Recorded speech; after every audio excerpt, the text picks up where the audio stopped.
보시게 되면은 2026년 시장 전망을 오늘 접하게 됐습니다. 우리가 항상 궁금하지 않습니까? 내년에는 시장이 어떻게 바뀔까? 환경이 어떤 식으로 바뀔까? 이런 게 관심을 가지는데 오늘 한 분 좋은 분을 만났는데 토마즈 튠기즈라는 분입니다. 벤처 캐피탈리스트네요. 그죠? 예. 벤처 캐피탈리스트니까 시장에 가장 근접해 있는 사람이죠. 시장에 가장 여러분 가까이 다가 있는 사람인 겁니다. 자, 여기 이제 보시면은 2026년을 향한 11가지 전망.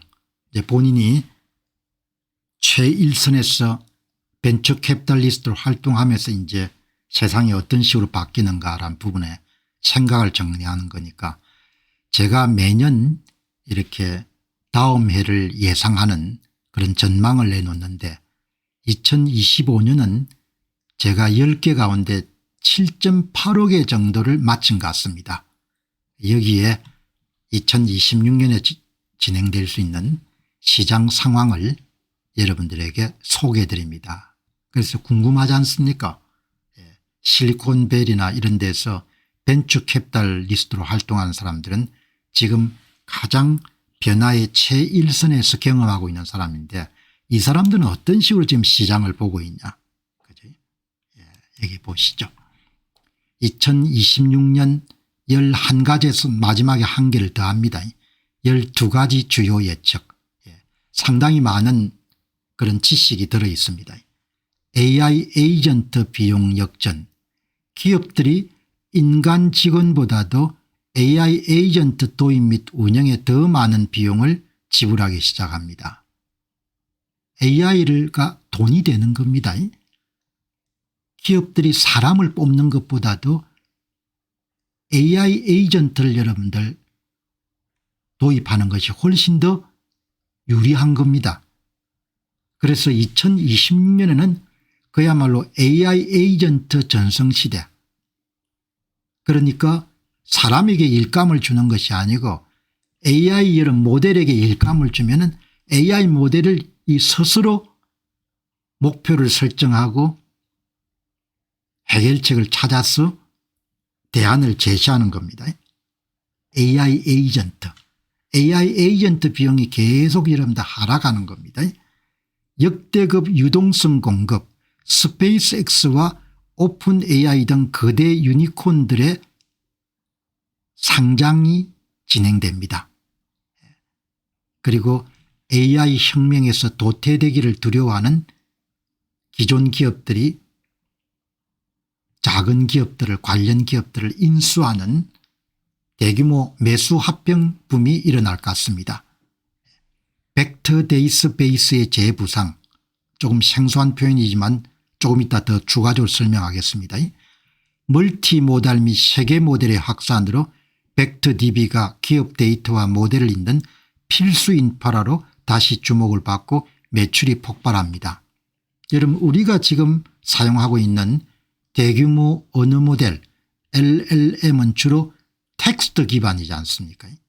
텍스트 기반이니까 텍스트를 입력해 가지고 텍스트로 대개 여러분들 답을 얻는 거죠. 그런데 지금 이야기하는 멀티모달이나 세계 모델은 시각 자료 그다음에 음성 자료 이런 종합적인 자료가 들어가 가지고 결과를 얻어내기 때문에 훨씬 더 입체감 있고 종합적이고 정확하겠죠. 그런데 그렇게 복잡한 시각 자료 음성 자료 그다음에 이제 뭐 텍스트 자료 이런 것을 데이터화하는데 그런 데이터를 그런 종합적인 데이터를 시각 청각 그다음에 언어 이런 데이터를 잘 해석할 수 있도록 만든 새로운 형태의 데이터셋이 벡터 데이터베이스라고 그렇게 부르는 말입니다. 8시간 이상 자율 업무 수행. 어제 여러분들 말씀드렸다시피 지금 거의 5시간까지 육박한 거죠. AI 에이전트에게 일감을 맡기면은 스스로 5시간 정도 일을 하는 겁니다. 내년 또는 뭐 8시간 넘어가겠죠. 8시간 이상 자율 업무 수행 AI 에이전트의 작업 지속 시간이 급격히 늘어나 사람의 표준 근무 시간을 온전히 대체하는 자율 워크플로우가 실현됩니다. 사람을 뽑을 필요가 없는 겁니다.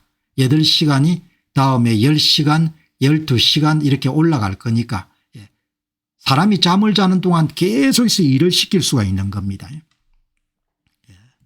그다음에 이제 특히 AI 모델을 개발해서 대규모 언어 모델보다도 성능 대비 비용 효과가 큰 SLM 소형 언어 모델 이런 모델이 많이 곽강을 받게 될 것이다. 그런 내용을 지금 이야기를 하는 겁니다. 그다음에 구글이 여러분들 독주할 것이다. 온 디바이스부터 비디오 검색 통합까지 전 영역을 아우르는 구글의 포트폴리오가 경쟁사들을 특정 분야에만 집중하게 만드는 압도적 격차를 만들 것이다. 구글 주식은 괜찮겠죠. 구글이 플랫폼을 장악하고 있기 때문에 AI 전쟁에서도 승자가 될 가능성이 굉장히 높은 거죠. 그다음 이제 여기 AI 모델이 인간 통제력을 벗어나는 그런 현상이 발생하기 때문에 이거를 이제 모니터링할 수 있는 그걸 에이전트 관측성 통합이라고 그렇게 하네요. 그런 영역이 이제 곽강을 받게 될 것이고 그다음에 스테이블 코인이 국제 결제의 30%를 점유하게 될 것이다. 이렇게 여러분들 예상이 나오네요. 데이터 센터 건설 비용이 미국 GDP의 3.5%에 달하고 이것은 과거 철도 건설기에 비교되는 규모가 되지만 사모펀드의 신용 리스크가 병목 현상을 일으킬 수 본다. 그러니까 뭐 채권을 발행해가 지금 많이 조달하는데 거기에서 이제 예를 들면은 신용 불량이라든지 이런 문제가 발생할 수 있다는 그런 경고인 거죠. 그리고 이제 사람들이 물건을 구매할 때 직접 검색을 통해서 구매를 지금까지 해왔지만 앞으로는 그냥 AI를 이용하니까 AI의 친화적인 웹사이트나 이런 것이 개발될 필요가 있다는 거죠. 그걸 에이전트 우선 웹이라고 합니다. 에이전트 퍼스트 웹. AI 에이전트가 정보를 수집하고 구매 결정을 내림에 따라 웹사이트들이 사람의 친화적인 것이 아니고 로봇의 친화적인 그런 구조로 크게 재편이 돼 간다는 거죠. 그렇게 여러분들 보면은 여러분들 상세하게 이해를 못 하시더라도 대략적으로 이렇게 세상이 변해가고 있구나. AI가 단순한 도구나 수단을 넘어서 실질적인 경제 주체이자 인프라로 중심으로 자리 잡는데 사람 쓰는 것보다 싼 겁니다. 일도 더 잘하고. 그러니까 기업은 인간 노동력을 원하기보다도 자율 업무가 가능한 에이전트 체제로 급속하게 전환한 해가 2026년이 되지 않겠느냐. 그리고 사람 친화적인 그런 웹사이트나 이런 부분들이 많이 바뀔 것이다. 기계가 더 잘 여러분들 접근할 수 있도록 그렇게 여러분들 보시면은 좋지 않겠느냐. 그래서 이제 단순히 질문에 답하는 챗봇을 넘어서 AI 에이전트는 설정된 목표를 달성하기 위해서 스스로 계획을 세우고 도구를 선택하고 실행까지 완료하는 자율적 소프트웨어입니다. 그냥 여러분 쉽게 이야기하면 디지털 워크라고 보면 될 것 같습니다. 우리가 워크하면 근로자다 이렇게 하는데 디지털 워크가 사람한테 여러분들 보완적인 업무를 수행하기도 하지만 경쟁하는 그런 디지털 근로자가 생긴 겁니다. 그리고 그 근로자는 자율성을 갖고 있고 실행 능력이 뛰어나고 의사결정을 스스로 할 수 있기 때문에 챗봇하고는 다른 거죠. AI 에이전트 전성시대고 이것이 기업 세계뿐만 아니고 고용시장 대학 교육 이런 부분에 엄청난 파급 효과를 미치겠죠. 2026년은 AI 에이전트 인터넷 웹사이트와 비즈니스 워크플로우를 인간처럼 혹은 인간보다 더 효율적으로 탐색하고 조작하며 스스로 경제적 가치를 창출한 디지털 노동력인 겁니다. 디지털 워커. 예. 그래서 실업 문제가 참 고민이겠네요. 실업 문제가. 뭐 이 업계에 있는 사람들은 미화하지만 뭐 막을 수가 없을 것 같습니다. 예를 들어 우리가 물건을 살 때 사람보다 AI 에이전트가 중요한 역할을 점점 차지하고 있기 때문에 AI 에이전트의 선택을 받을 수 있도록 웹사이트도 바뀌고 검색 방식도 바뀌고 결제나 데이터베이스 형식도 다 바뀌는 겁니다. 예, 뭐 이런 부분들이 투자하거나 실생활에서는 당장 여러분들 영향을 미치지 않지만 우리가 시대가 어떻게 바뀌어가는지 이런 부분을 이해하는데 이제 이런 부분에서 구글이 많이 앞서가고 있죠. 사람이 필요가 없을 것 같아요. 사람이. 다음 보시기 바랍니다. AI 에이전트 중심으로 큰 재편이 일어날 것 같다. 그런 내용을 이렇게 이제 오늘 12가지를 봤는데 이분이 하는 2026년도에 대세 가운데서 또 톱을 꼽자 이렇게 하면은 에이전트 중심으로 재편이 되어가는 것 같다. 사람이 필요가 없는 겁니다. 사람이. 이제 앞으로 참 새로 노동시장에 진출하는 사람들은 고민이 굉장히 많을 것 같아요. 앞에서 말씀드린 바와 같이 AI 에이전트는 챗봇과 달리 자율성을 갖고 있고 실행 능력이 있고 의사결정을 스스로 하지 않습니까? 그게 사람인 겁니다. 디지털 워커. 그래서 또 뭐죠? 경제적 부가가치를 만드는 거죠. 경제적 부가가치를. 그러니까 사람 대신에 AI 에이전트에 투자를 하는 겁니다.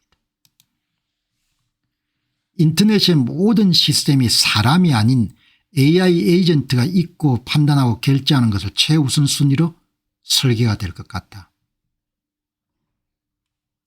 구매 대행을 전부가 자체적으로 검색을 하는 게 아니라 AI한테 맡기니까 기존의 웹이 사람이 눈으로 보고 클릭하기 좋은 UI, 유저 인터페이스, 사용자 인터페이스 중심이었다면 앞으로는 AI가 데이터를 즉각 처리할 수 있는 기계 친화적 구조로 바뀌게 될 것이다.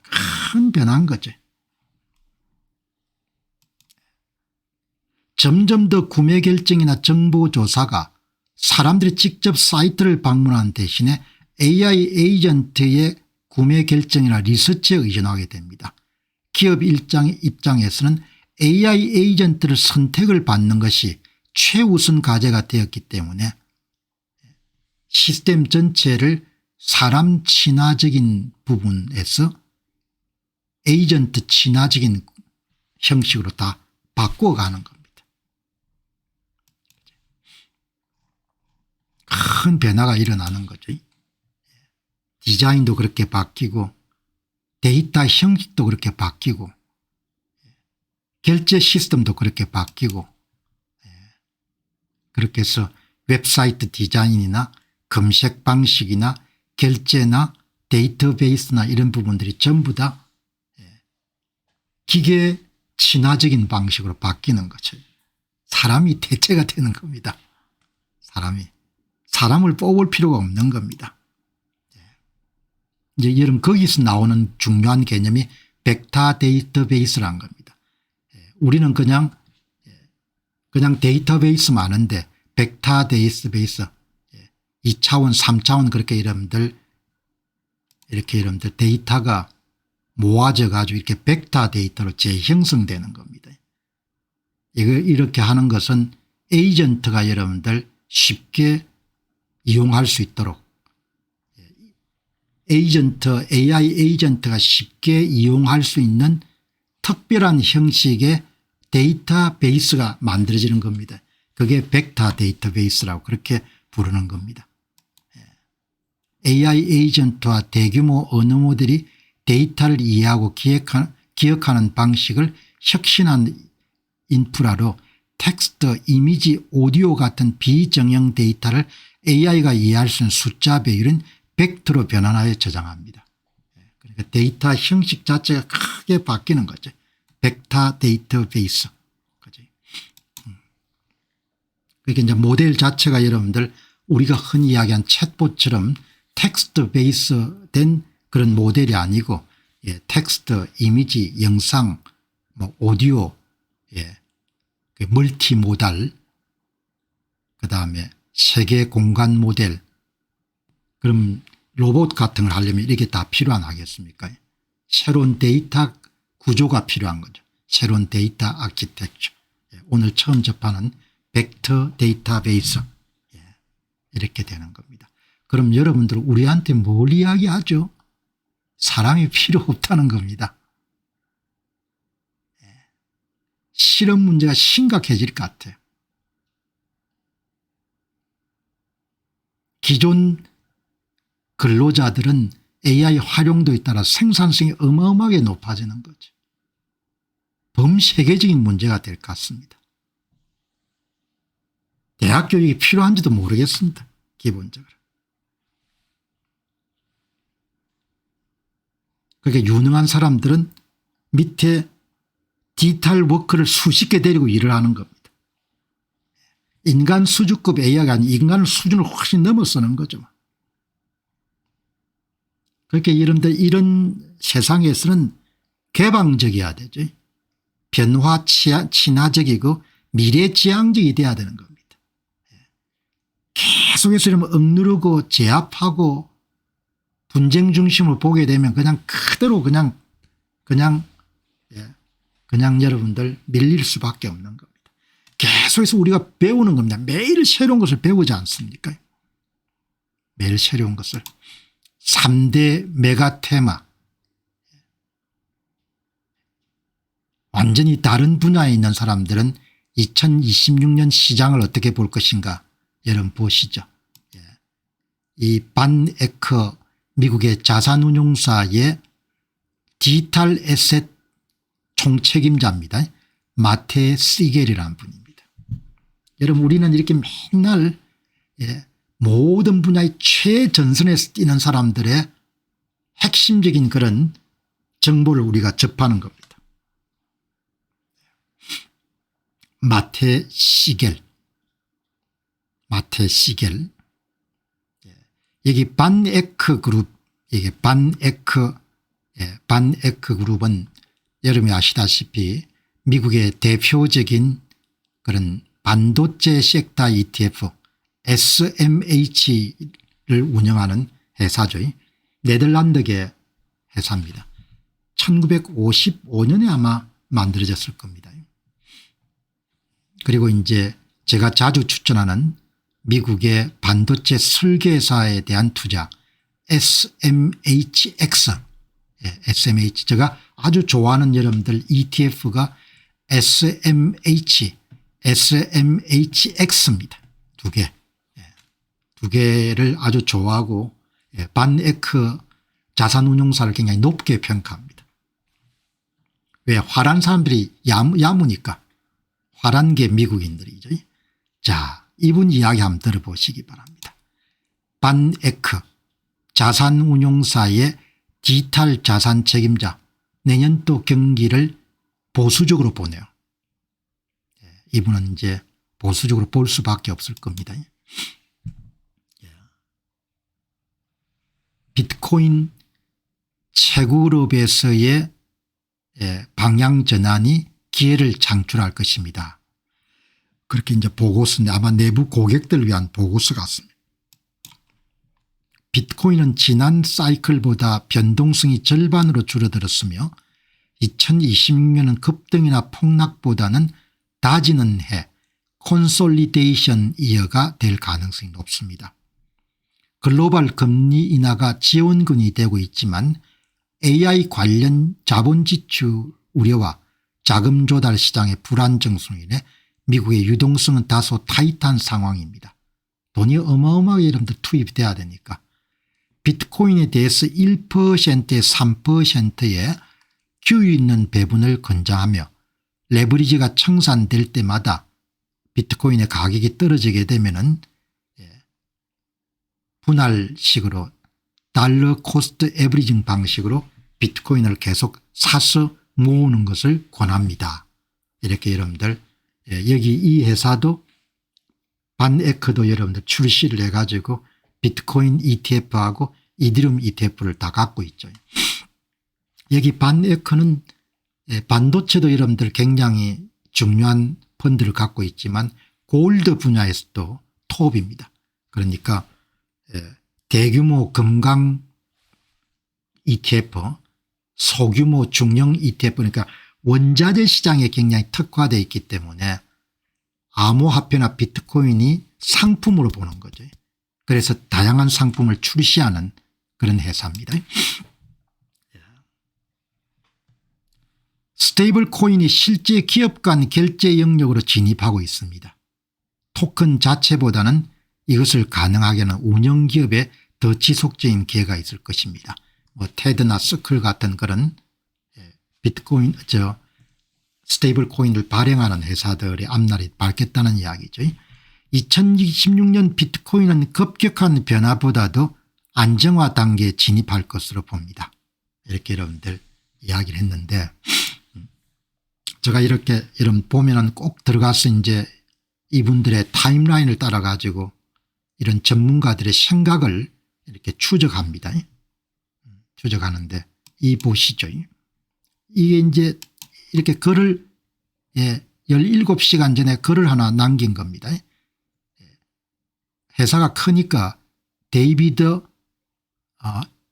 샤슬러라는 사람을 같은 회사에 있는데 이분은 멀티 에셋 솔루션의 책임자인 겁니다. 이분을 만나서 이야기를 해본 적이 없대요. I have never seen Van Eck multi-asset 프로젝트 매니저 샤슬러를 만나본 적이 없습니다. 그는 그런 실물자산 ETF에서 상당히 좋은 성적을 올리고 있는 사람입니다. 그런데 이 데이비드 샤슬러가 비트코인에서 굉장히 강세장을 예고했습니다. 이렇게 여러분들 이 멀티에셋 3메가 테마를 쓴 데이비드 샤슬러라는 동료를 소개한 겁니다. 그런데 사전에 서로가 교감은 없었다는 거죠. 자, 그럼 여러분 우리도 뭘 봐야 되는가 하니까 이 사람은 어떤 생각을 갖고 있냐. 똑똑하게 생겼죠. 정말 똑똑하게 생겼지 않습니까? 이 사람은 시장을 어떻게 보느냐 한번 여러분 참조해 보시죠. 여기에 이분 이야기를 읽고 그러니까 멀티 에셋 솔루션의 책임자의 거를 읽고 마테 시겔이 이름들 한 이야기입니다. 무슨 이야기인가 하니까 변동성은 더 낮으면서 S&P 500을 압도하는 실물자산 ETF를 운영하는 반 에크의 멀티에셋 포트폴리오 매니저 데이비드 셰슬러가 비트코인에 대해서 이렇게까지 낙관적인 모습은 처음 봅니다. 보수적이고 안정적인 수익을 추구하는 전문가조차 비트코인을 강력 추정하고 있다는 점을 들어서 그의 전망에 전적으로 동의합니다. 이렇게 나온 거죠. 오늘도 비트코인이 한 87,000불까지 떨어졌죠.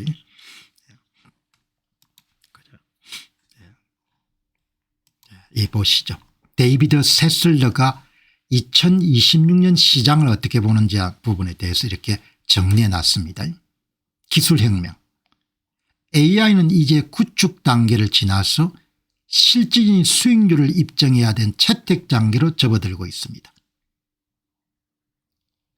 천연자원 및 실물자산 주식들이 AI 인프라 에너지 전환의 수혜를 입으면서 실물자산 슈퍼사이클의 초입에 있습니다. 여기 뭐 금원도 다 포함이 되겠죠. 화폐가치 하락, 디베이스먼트, 부채 해결을 위한 화폐가치 하락이 가속화되고 있으며 이것을 방어하기 위해서 금과 비트코인 같은 희소자원이 필수적입니다. 멀티에셋 프로젝트 매니저입니다. 현재의 상승 모멘텀 위주로 2026년 금값이 5,000불 온스당 5,000불에 도달할 것으로 예상됩니다. 비트코인의 저평가, 비트코인은 올해 나스닥 100 지수 대비 약 50% 뒤처져 있는데 이러한 괴리가 오히려 2026년에 비트코인을 최고의 성과 자산을 만들 준비 과정이 됩니다. 비트코인의 약세는 펀더멘털의 문제가 아니고 일시적 유동성 압박일 뿐이며 반에크 그룹은 지속적으로 매수하고 있습니다. We have been buying 이렇게 이야기하는 겁니다. 여러분 우리는 두 사람을 극명히 다른 견해를 본 겁니다. 이분은 디지털 에셋을 담당하는 헤드이기 때문에 총책이기 때문에 좀 보수적인 견해를 피력했는데 올해에 비트코인하고 암호화폐가 워낙 죽을 썼기 때문에 조심스럽게 이야기를 했는데 여기 멀티 에셋을 책임지고 있는 데이비드 셰슬라는 사람은 굉장히 강력한 강세장이 있을 것이다 이렇게 예상을 하는 겁니다. 자 여러분들 그러면 제가 이분은 글을 많이 안 남겼네요. SNS를 많이 안 하는 분입니다. 데이비드 셰슬러 반에크 그룹 무슨 생각을 갖고 있는지 한번 슬쩍 들여다봤습니다. 린 엘던이라는 사람이 Nothing stop this train. 여기 여러분들 이 메시지가 뭔가 하니까 돈 억수로 풀 거다는 뜻인 겁니다. 도널드 트럼프는 그 자신의 원하는 그런 미연준 의장을 아직 인스톨이니까 여러분들 임명하지조차 않았다는 것을 우리는 기억해야 된다. 그러니까 린 엘던이라는 사람이 뭔가 하니까 This train 돈을 풀어서 경기를 이런 부양하는 것은 nothing stop 누구도 멈출 수가 없다는 겁니다. 제가 갖고 있는 견해입니다. 내년도 미국에 중간선거가 있습니다. 도널드 트럼프는 기본적으로 성장 친화적인 겁니다. 도저히 여러분들 불황을 감내할 수 없는 겁니다. 내년 5월 달에는 미 연준에 충직하게 도널드 트럼프와 여러분들 입장을 같이 할 미 연준 의장이 채택되는 겁니다. 돈을 억수로 풀 겁니다. 어마어마하게 풀겠죠. 위험자산 가격이 많이 오를 겁니다. 오늘처럼 주식이 좀 죽었을 때는 사야 되는 거죠. 조금씩. 저도 오늘 조금 샀습니다. 소신을 갖고 인플레이션 AI가 여러분 젊은 사람을 대신하기 때문에 좀 오래된 글인데 미국의 젊은 사람들 대학 졸업생들이 굉장히 어렵다는 겁니다. 화이트 칼라 다음 세대의 화이트 칼라는 양쪽 측면으로부터 여러분들이 압박을 받고 있습니다. 한국도 마찬가지인 겁니다. 여러분 이게 이제 반에크 그룹입니다. 제가 아주 좋아하는 회사입니다. 자산운용사. 일단 제가 홀란드를 좋아하고 내란 다치를 좋아하고 다치를 왜 좋아하냐. 다치를 여러분들 다치 사람들이 야무지기 때문에 저는 좋아합니다. 당신 네덜란드 사람을 왜 좋아하냐. 야무지니까. 야무진 걸 나는 좋아하거든요. 헐레벌떡하는 걸 저는 안 좋아합니다. 야무지니까 좋아합니다. 근검절약하고 성실하고. 네덜란드를 이런 방문할 때마다 저는 항상 이 사람들은 진짜 훌륭한 조상들을 두었구나. 해수면 아래에 이런 전부 다 이렇게 어떻게 집을 지었을까. 저는 야무진 거 다부진 거 똘똘한 거 이런 걸 좋아하는 겁니다. 그냥 흐리멍텅해 가고 뭡니까 아이고 우리가 남이가 이런 걸 억수로 싫어하는 겁니다. 반에크 1955년에 세워졌네요. 내년도에는 워낙 여러분들 디지털 자산 시장이 예측 불가하기 때문에 올해 여러분들 반에크 그룹에서 암호화폐에 대한 전망을 안 했네요. 야무지야 되는 거죠. 여러분 이 사람들 여러분들 얼마나 대단합니까? 중세시대 때는 겨울이 춥고 하니까 향신료를 소비를 많이 했지 않습니까? 향신료를 스페인이 여러분들 무역을 못하도록 막으니까 동업자 단체를 만들어서 돈을 모아가지고 파송을 해가 인도네시아 항로를 뚫지 않습니까? 얼마나 자랑스러운 조상들인 겁니까? 대항해 시대 때 이야기인 겁니다. 그 작은 나라가 80여 년부터 전쟁을 해가지고 스페인으로부터 독립을 얻지 않습니까? 전 세계를 호령하는 여러분 나라가 되지 않습니까? 무조건 여러분 똘똘해야 되는 거죠. 야무져야 되는 겁니다. 허리멍텅하면 여러분 죽는 겁니다. 기본적으로. 허리멍텅하면은 어마어마하게 여러분들 비참하게 되는 거죠. 허리멍텅하게 되면. 오늘 바네크 자산운용사가 나왔기 때문에 여러분한테 한번 말씀을 드린 겁니다. 자, 여기 이제 보시죠. 여기 이제 오늘 또 보시면은 지속적 지능 업그레이드. 오늘도 여러분들 이 지속적 지능 업그레이드를 여기 참 똑똑하네요. 이렇게 똑똑한 사람들이 이렇게 세상에 많습니다. 닥터 알렉스 위슨 글로스라는 분인데 투자도 하고 본인이 사업가인데 매일 이렇게 여러분들 전 세계의 기술 분야에서 일어나고 있는 변화를 이렇게 편지로 적어서 보내는 겁니다. 어마어마한 거죠. 너무나 대단한 것 같아요. 매일 장문의 글을 읽을 때마다 새로운 것을 배울 수가 있는 겁니다.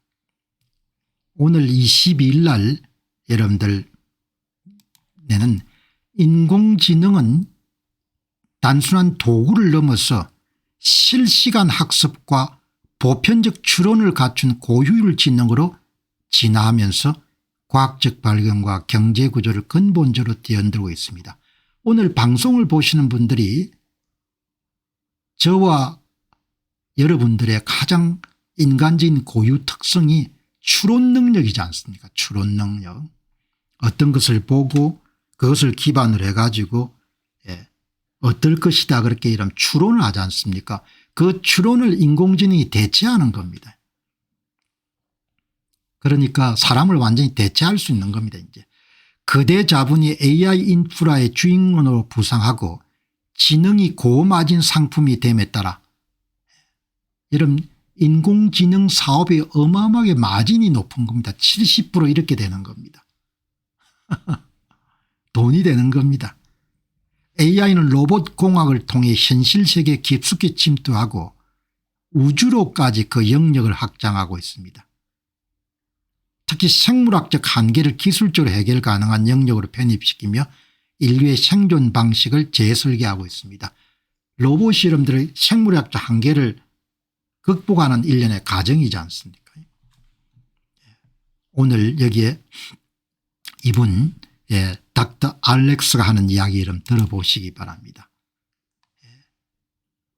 여러분 스위스 연구진의 메타 RL 자기 강화학습이 새 모델이 여러분들 제안이 됐는데 AI가 별도의 업데이트 없이도 실시간 피드백을 반영하여 스스로 성능을 대폭 향상하고 지능이 이제 예측 가능한 보편적 추론 능력으로 진화하고 있습니다. 여러분 무슨 방법인가 하니까 기존의 학습 방법을 개선해 가지고 AI 모델이 자기가 여러분들 범한 실수를 스스로 인지하고 그걸 스스로 개선할 수 있는 그런 모델을 발표한 겁니다.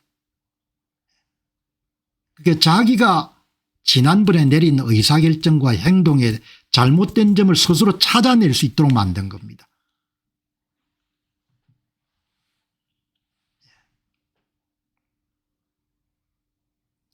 그러니까 항상 쉬어야 되는 인간하고 달리 일을 하면 할수록 계속해서 배우는 겁니다. 자기 학습 능력이 강화되도록 모델이 계속 업그레이드 돼 가지고 지능이 폭발적으로 증가하는 겁니다. 제미나이 3 플래시 같은 모델이 정류 기술을 통해서 효율성을 극대화하고 있고 투입되는 비용을 현저하게 줄인 겁니다. 대규모 모델을 소규모화해 가지고 2026년까지 5분 분량의 생성형 영상과 장시간 일관성을 유지하는 스트리밍 기술이 현실화될 전망입니다. 2026년 5분까지 늘리겠네요. 지금은 30조 이 정도인데 대규모 언어 모델을 활용한 연구 논문 발표가 50% 증가하며 발견의 속도에 빨라졌고 확산 모델이 저탄소 촉매설계 같은 인류의 난제를 해결하기 시작했습니다. AI 모델이 인간이 부여한 과업을 맡아가지고 스스로 리서치를 연구 개발해 나가는 겁니다. 오픈 AI의 마진이 비용 뺀 게 70% 정도 남는 겁니다. 지능이 고마진 상품이 된 거죠. 그다음에 AI가 로봇에 탑재돼 가지고 현실 세계에서 직접적인 문제 해결을 꾀하는 겁니다. 구체화된 AI, 인바디드 AI와 사회 안전. 그렇게 로봇이란 물리적 실체에 인공지능이 탑재돼 가지고 중국의 방탄복 입은 순찰 로봇, 디즈니의 물리적 유연성을 갖춘 로봇 등 AI가 현실 세계에 대규모로 투입되고 있습니다. 백신 개발도 여러분들 스스로 AI를 이용해서 개발 시간을 어마어마하게 줄이는 겁니다. 여러분 여기서 제가 굉장히 관심 있게 보는 것은 이 메타 강화학습이라는 겁니다. 지금까지는 사람이 훈련을 시켰습니다. AI 모델한테. 잘하면은 인센티브를 주고 잘못하면 페널티를 주고 해가지고 훈련을 시켰는데 이제 사람이 여러분들 개입하지 않더라도 지속적인 외부 개입 없이 상황에 맞춰 스스로 학습을 통해 지능의 지속적인 강화가 가능한 그런 모델이 나온 겁니다. 그걸 메타 RL이라고 하는 겁니다. 자기 학습을 계속해 나갈 수 있는 겁니다. 그러니까 지능이 폭발하는 겁니다.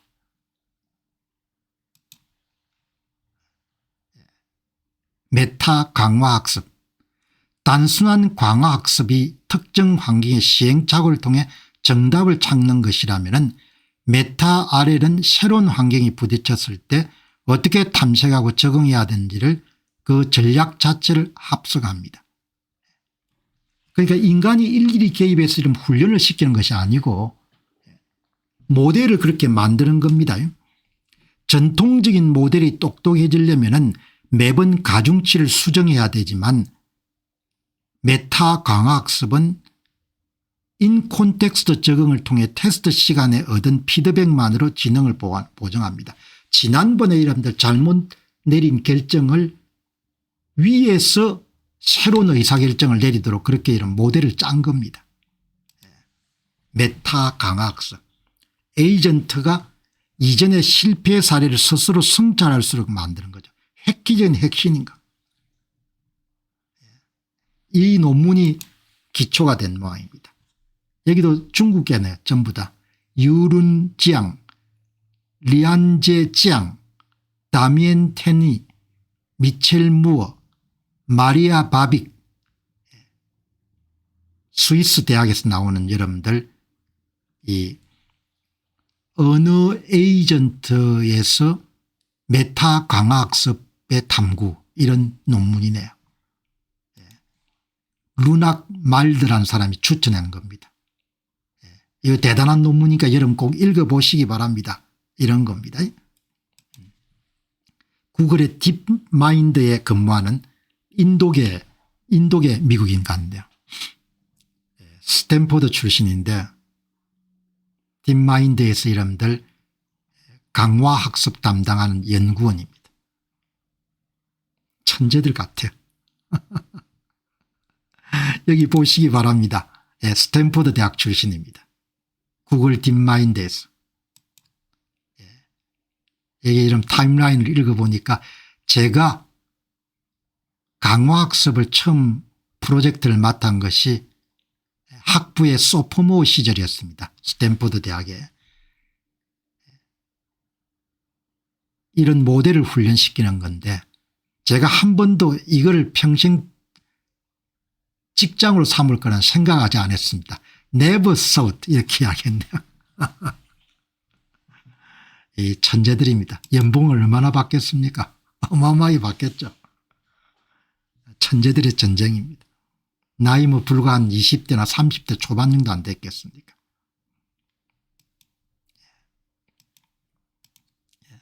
이 논문은 올해 제가 가장 좋아하는 논문이 될 것입니다.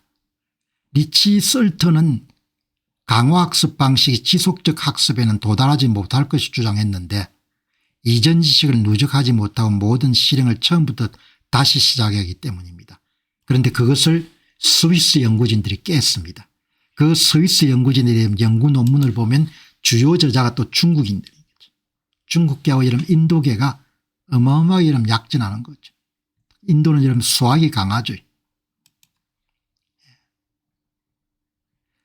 스위스 연구진들이 이 문제를 해결할 수 있는 메타 강화 학습을 소개했습니다. 메타 학습 목표를 통해 여러 에피소드에 걸쳐 최적화를 진행하는데 이것은 에이전트가 먼저 탐색한 뒤 그 결과를 활용하도록 유도합니다. 그리고 에이전트가 향후 실행을 위해 이전의 실패 사례를 스스로 성찰하게 만듭니다. 지난번에 내린 의사결정이나 실수를 성찰하는 모델을 포함을 시킨 겁니다. 그렇게 사람이 개입하지 않더라도 AI 모델이 문제를 해결하며 스스로 학습할 수 있도록 만들어낸 겁니다. 어마어마한 거죠. 참. 예. 과거의 오류를 데이터로 남기는 데 그치지 않고 실패의 원인을 분석하고 다음 실행에 반영하는 반성적 사고 기능을 모델에 부여했습니다. 이거를 여러분들 모델링을 하는 과정에서 포함을 시킨 겁니다. 성능이 여러분 2자릿수까지 향상됐다는 거죠. 스위스 연구진들이. 그러니까 여러분 지능의 가격이 제로에 수렴하는 시대가 됐고 사람이 더 이상 필요가 없는 겁니다. 사람이. 당장 여러분 투자하는 데 도움은 안 되지만 우리가 여러분 시대가 이렇게 바뀌어가는 겁니다.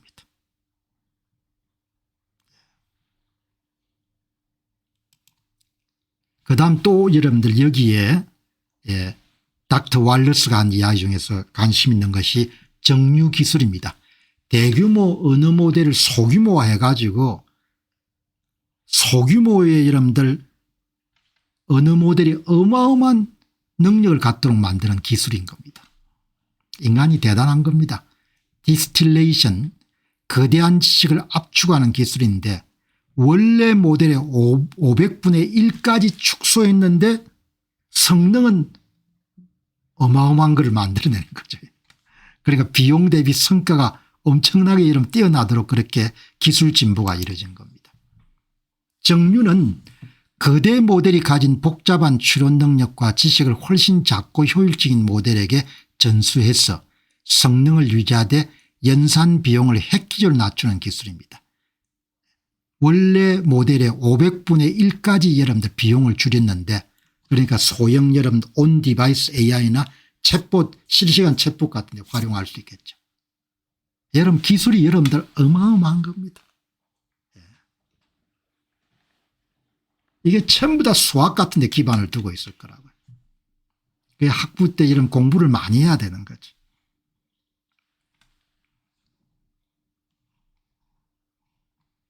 여러분 지능이 돈이 되는 겁니다. 돈이.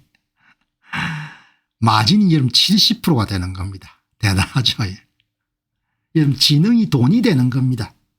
지능을 생산한 게 돈이 되겠냐. 오픈 AI사의 연산 마진이 70%입니다. 생산된 지능이 엄청난 고마진 상품이 막대한 수익을 낳는 고마진 상품으로 변모됐습니다. 엔스로픽사가 68% 이익을 남기는 겁니다. 100원 팔아 이러면 70원 이익을 남기는 겁니다. 보시기 바랍니다. 오픈 AI사의 컴퓨팅 마진, 총 마진에서 컴퓨터 관련된 여러분들 운영 비용을 뺀 그게 68%입니다. 꾸준히 증가한 거죠.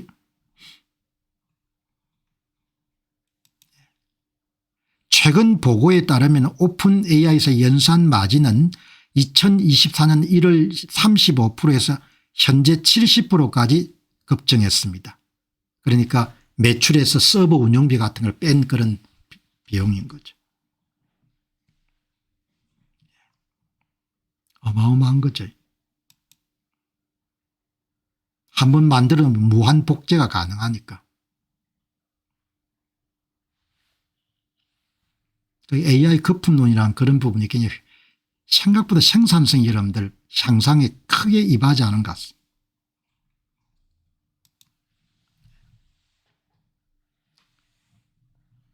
그러니까 이 에너지하고 물리적 설비가 현찰을 낳는 그런 원천이라는 걸 알고 블랙스톤 같은 대형 회사들이 AI 데이터베이스 건설하는 데 여러분들 수조 원을 동원하는 겁니다.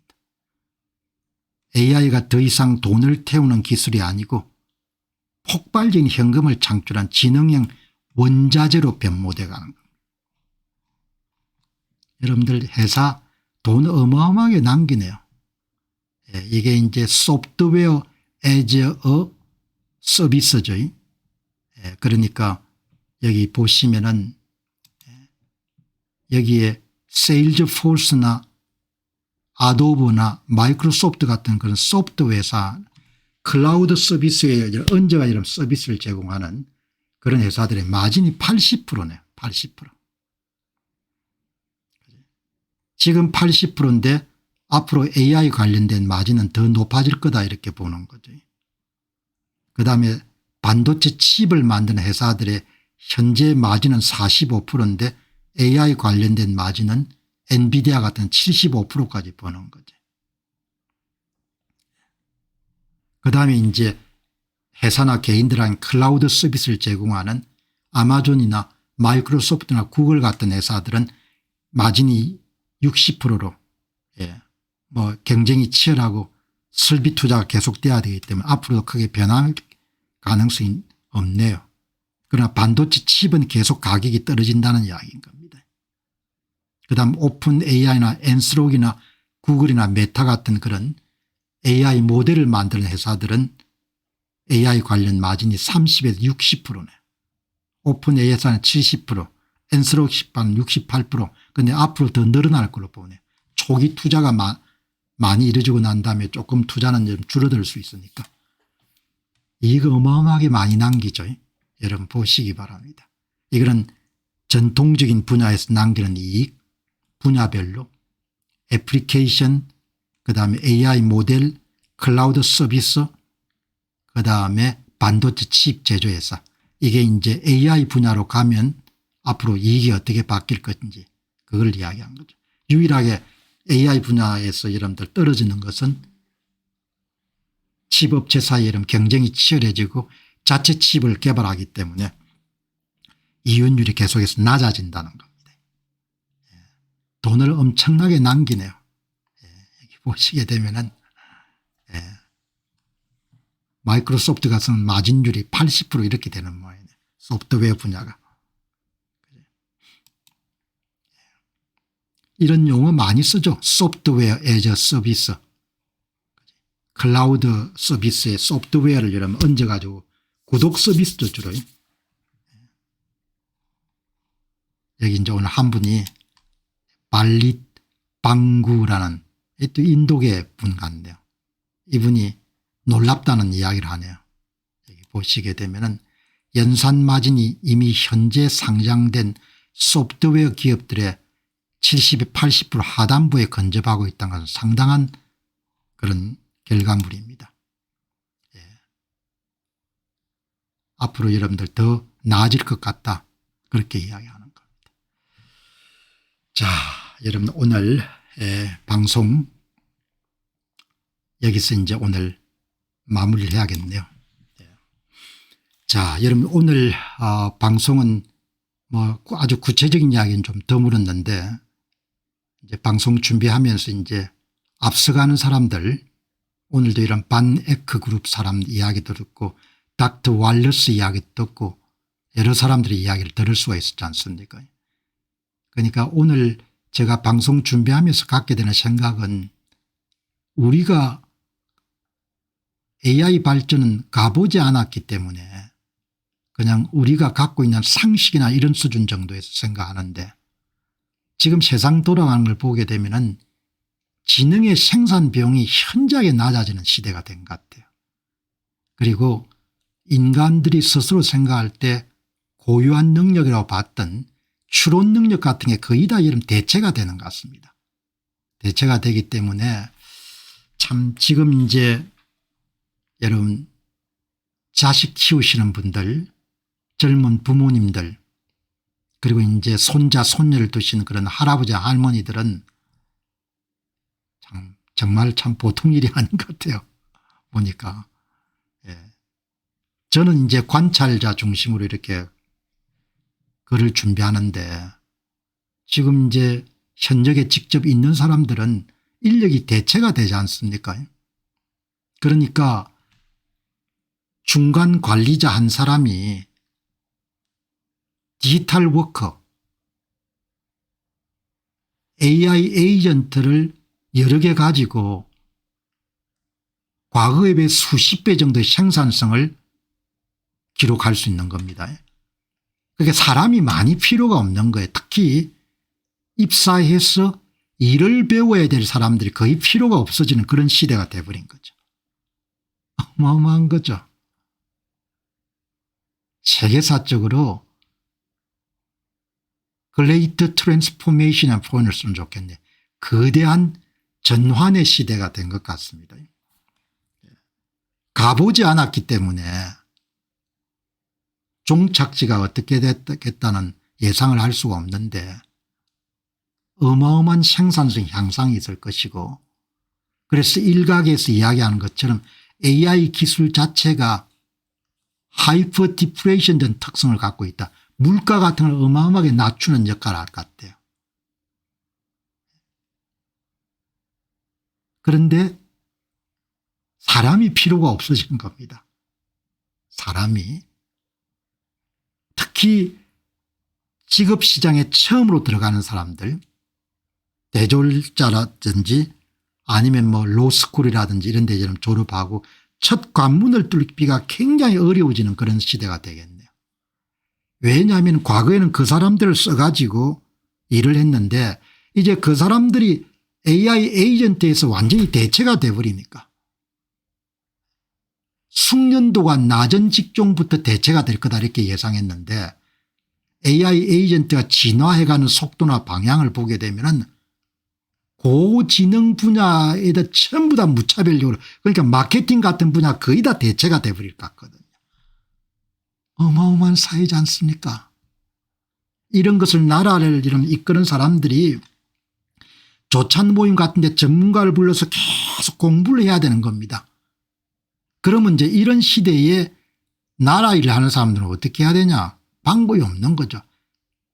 답을 관이 가질 수가 없기 때문에 한 사람이 가질 수 없기 때문에 그냥 계속해서 개방해 나가야 되는 거죠. 개방하고 국가 규모를 줄이고 작은 정부를 유지하고 웬만한 건 다 풀어주고 어제 여러분 보셨지 않습니까?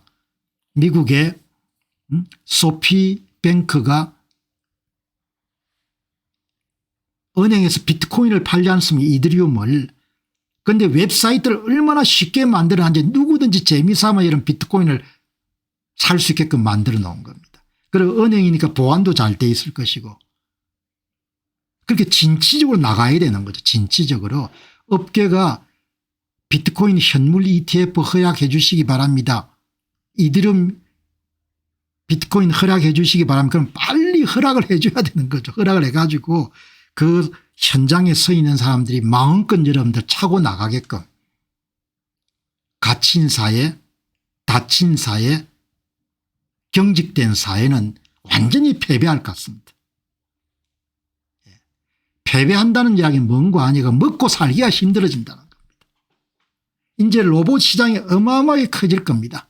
로봇 시장을 전부 다 미국하고 이런 중국이 다 먹어치울 겁니다. 교육. 교육은 지금처럼 교육은 대학에 계시는 교직원들이 밥을 먹기 위한 이런 플랫폼이 되어 있는 겁니다. 교육도 전면적으로 다시 생각해 봐야 되는 거죠. 그러면 지금 이제 여러분들 아이를 키우는 사람은 어떻게 해야 되겠냐. 어제도 가면이 없네요.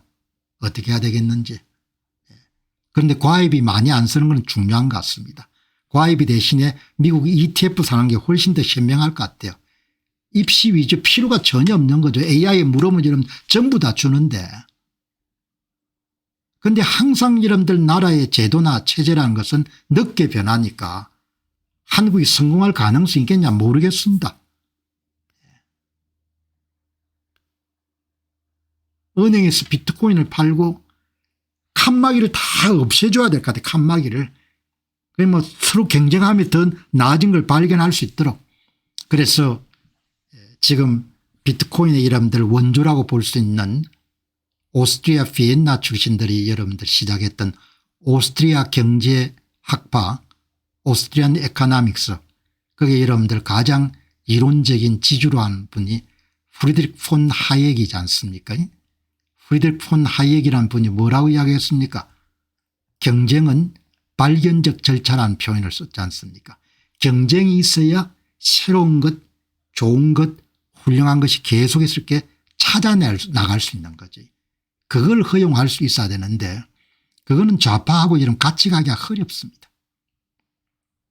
좌파들은 통제, 관리, 중앙집권화, 규제, 큰 정부, 친노조, 보호 이런 거거든요. 그게 지금 세대하고는 틀린 겁니다. 그러나 자주 제가 말씀드린 것 같이 정보 유통 채널이 바뀌게 되면은 파괴가 일어나는 겁니다. 정보 유통 채널이 바뀌게 되면은 어마어마한 부의 재편이 일어나는 겁니다. 지금이 그런 시대인 겁니다. 그야말로 영어 표현으로 Great Transformation, 거대한 전환의 시대가 된 겁니다. 공부해야 되고 읽기 위해서 노력해야 되고 미리 내다보기 위해서 노력해야 되는 거죠. 이 여러분들 새벽에 운영하는 공병호 tv의 플랫폼이 그래도 참 다행스러운 거죠. 전 세계 사람들이 여러분들 뜻이 있는 사람 같으면 방송을 들을 수 있지 않습니까? 동시에. 여러분 오늘 방송은 10시간 투자한 방송입니다.